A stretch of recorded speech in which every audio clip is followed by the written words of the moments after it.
जय जिनेन्द्र। कौड़ी देव मिलकर ना कर सके एक कंगोट रूपपति चंड, ऐसो अद्भुत रूप तिहारो बरसत मानो अमृत के बुन।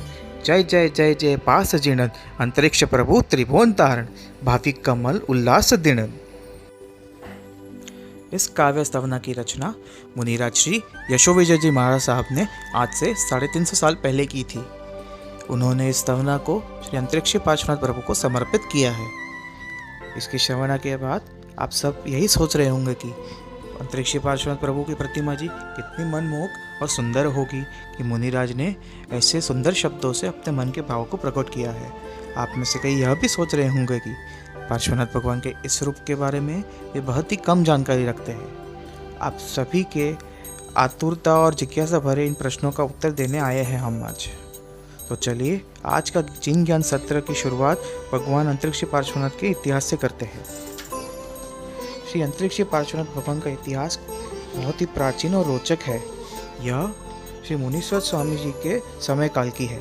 एक बार रावण के बहनोई पाताल लंका के विद्याधर राजा खरदूषण किसी कार्यवश अपने देव विमान में बैठकर कहीं जा रहे थे। रास्ते में वे भोजन के लिए रुके और राजा खरदूषण का एक नियम था कि वे जब तक प्रभु की पूजा व दर्शन न कर ले तब तक वे अन्न का एक दाना भी नहीं खाएंगे। इसीलिए उन्होंने तुरंत अपने सेवक माली व सुमाली को यह बात बताई, परंतु अनवधान से दोनों पूजा के लिए प्रतिमा जी लाना भूल गए थे। इसीलिए उन्होंने बालू व गोबर से एक प्रतिमा जी का निर्माण किया और फिर राजा ने इनकी पूजा की। अपने कार्य के लिए प्रस्थान करने से पूर्व राजा खरदूषण ने इस प्रतिमा जी की आच्छादन न हो इसके लिए उन्होंने इसे नजदीक के जलकुंड में पधरा दिया। जलकुंड के देवता ने प्रतिमा जी को ग्रहण कर दिया और दैविक प्रभाव से प्रतिमा जी वज्रमय हो गई।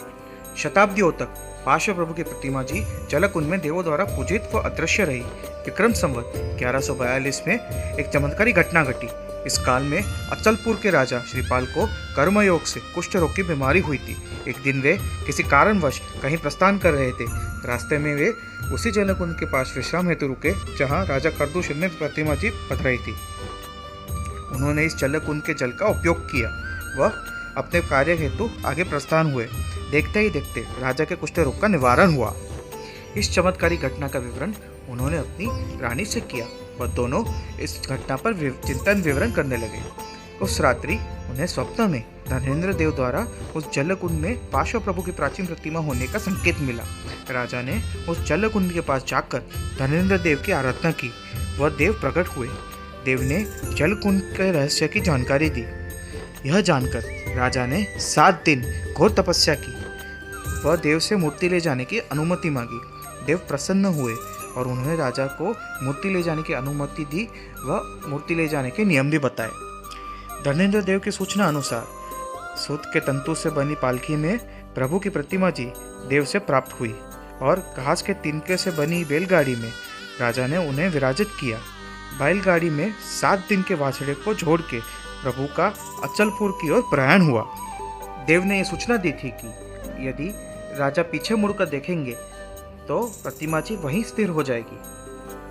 राजा आगे आगे व बैलगाड़ी उनके पीछे चल रही थी। कुछ समय उपरांत राजा के मन में शंका जागी कि बैलगाड़ी उनके पीछे आ रही है कि नहीं, और वे पीछे देखने की गलती कर बैठे और प्रतिमा जी उस स्थान पर जंगल में वड के पेड़ के नीचे हवा में स्थिर हो गई। तब से वे अंतरिक्षी कहलाने लगे। धनेन्द्र देव की सूचना अनुसार राजा ने जंगल के बीच में एक भव्य जिनालय का निर्माण किया। चमत्कारी प्रतिमा के साथ अपना नाम इतिहास में अमर होने का मिथ्याभिमान राजा को हुआ और इसी कारण विनंती करने पर भी परमात्मा जिनालय में प्रवेश नहीं करे। आज भी वह जिनालय पावली मंदिर के नाम से प्रसिद्ध है। जिस पेड़ के नीचे प्रतिमा जी स्थिर हुई थी वह भी मंदिर के नजदीक है। प्रतिष्ठा के समय उपस्थित आचार्य अभयदेव सूरीश्वरजी महाराज साहब ने धनेन्द्र देव की सूचना अनुसार श्री संघ और राजा को उपदेश दिया। श्री संघ ने गांव के बीच एक दूसरा बड़ा जिनालय बनवाया। वह राजा के सानिध्य में इस जिनालय में विक्रम संवत 1142 में महासुद पंचमी के दिन विजय मुहूर्त में प्रतिमा जी की पधरामणी व प्रतिष्ठा हुई। शिरपुर नगर की स्थापना हुई। स्थापना के समय प्रभु की प्रतिमा 7 अंगल अद्धर थी। विक्रम संवत 1715 में मुनिराज भाव विजय गनी जी पद्मावती माता से अंतरिक्षीय पार्श्वनाथ परमात्मा का महिमा जानकर पाटन से संघ सहित यात्रा के लिए पधारे। परमात्मा के दर्शन मात्र से ही मुनिराज श्री को अपनी दोनों आंखों की रोशनी वापस मिली।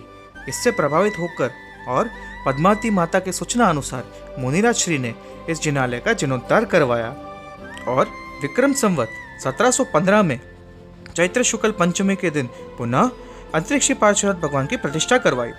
उस समय प्रतिमा जी जमीन से 1 अंगुल प्रमाण अद्धर यशावत रही।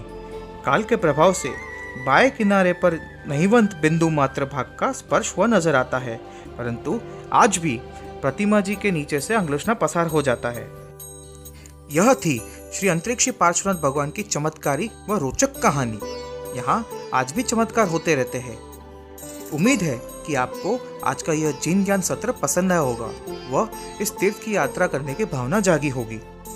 यह भारत के महाराष्ट्र के अकोला से 60 किलोमीटर दूर शिरपुर गांव में विराजमान है। जय जिनेंद्र।